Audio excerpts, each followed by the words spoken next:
আসসালামু আলাইকুম everyone, welcome to সুমিনাস diary. সুমিনাস ডায়েরির আরেকটি নতুন ভিডিওতে আপনাদের সবাইকে স্বাগত জানাচ্ছি। কেমন আছেন সবাই? আলহামদুলিল্লাহ, আল্লাহর রহমতে আমি ভালো আছি। ঈদ তো চলে গেল, তো ঈদের পর তো ঈদের ঘোরাফেরা করতে হয়। তো ঈদের দ্বিতীয় দিন আমরা গিয়েছিলাম আমার বড় বোনের বাসায় দাওয়াতে। আমরা একটু রেডি হয়ে নিয়েছি এবং ঈদের ড্রেস পরে নিয়েছি। তবে সাজুগুজু করিনি, জাস্ট সানস্ক্রিন লাগিয়েছি কারণ প্রচণ্ড গরম। এই গরমে সাজুগুজু করার অসম্ভব একদম। তাই আমরা দুজনেই রেডি হয়ে নিয়েছি বড়াপার বাসায় দাওয়াতে যাওয়ার জন্য। তো বড়াপার বাসায় এসেই আমি বড়াপার বোম্বাই মরিচ গাছ দেখতে চলে আসছি। প্রচণ্ড গরম দুপুরবেলা। তো বাড়তি ড্রেস নিয়ে এসেছিলাম। যেহেতু সারাদিন থাকা হবে, একদম রাত্রে খাওয়া-দাওয়া করে যাওয়া হবে। তো এসেই বড়াপার বোম্বাই মরিচ গাছটা দেখছিলাম।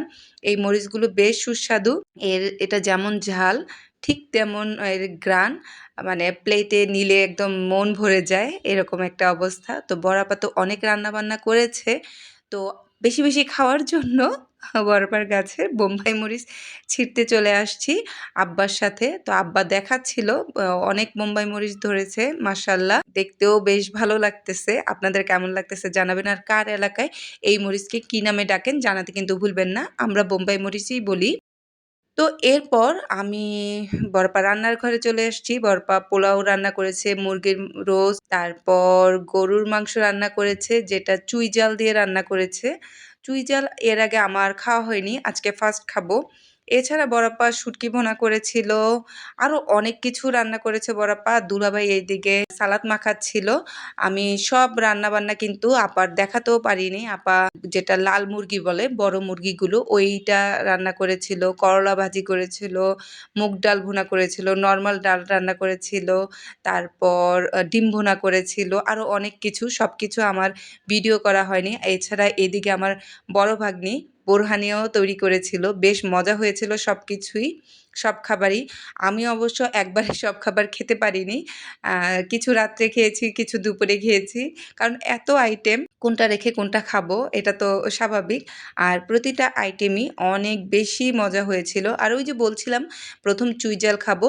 তো চুই জাল এবার ফার্স্ট আমি খেলাম। এটা একটু ঝাঁঝালো। খেতে ভালোই লাগে। বেশ সুস্বাদু। আমার কাছে ভালো লেগেছে। তো যাই হোক, এদিকে বড়াপার সেই মজাদার আ সেমাইটাও রান্না করেছিল, যেটা একটু শুকনা, শুকনা হয়। যেহেতু আমার হাসব্যান্ড একদম দুধে ভিজানো সেমাই খায়, শুকনা, শুকনা সেমাই খায় না। কিন্তু বড়পার বাসায় এই সেমাইটা রান্না করলে দেখা যায় আমি খুব মজা করে খাই, কারণ এই সেমাইটা আমার খুব প্রিয়। আমার বাসায় রান্না করা হয় না। এছাড়া বড়াপা কি বলে উম লাল সেমাই রান্না করেছিল। আমার বড় ভাগ্নি আ রসমালাই তৈরি করেছিল, যেটা খেজুরের গুড় দিয়ে তৈরি করেছিল, এবং এটাও কিন্তু আপনাদের দেখতে কেমন লাগছে আমি জানি না, কিন্তু খেতে কিন্তু বেশ সুস্বাদু হয়েছিল। আমার অনেক ভালো লেগেছে। এছাড়া আমরা অনেক গল্প আড্ডা করেছি। সবকিছু তো আর ক্যামেরায় বন্দি করা যায় না। আর আমার ফ্যামিলির সবাই ক্যামেরার সামনে আসতেও আ কমফোর্টেবল না। তো আমরা বাসায় চলে এসেছিলাম। আসার সময় মেজো আপার গাছের কলা দিয়ে দিয়েছিল, সেটাই বার করছিলাম। এই ছিল আমার ঈদের দিনের দাওয়াতের ব্লগ। আপনাদের কেমন লাগলো এই ব্লগটি জানাতে ভুলবেন না। ভালো লাগলে অবশ্যই লাইক, কমেন্ট এবং শেয়ার করে দিবেন, এবং অবশ্যই আমার ইউটিউব চ্যানেলটি সাবস্ক্রাইব করে দিবেন। আল্লাহ হাফেজ। আসসালামু আলাইকুম।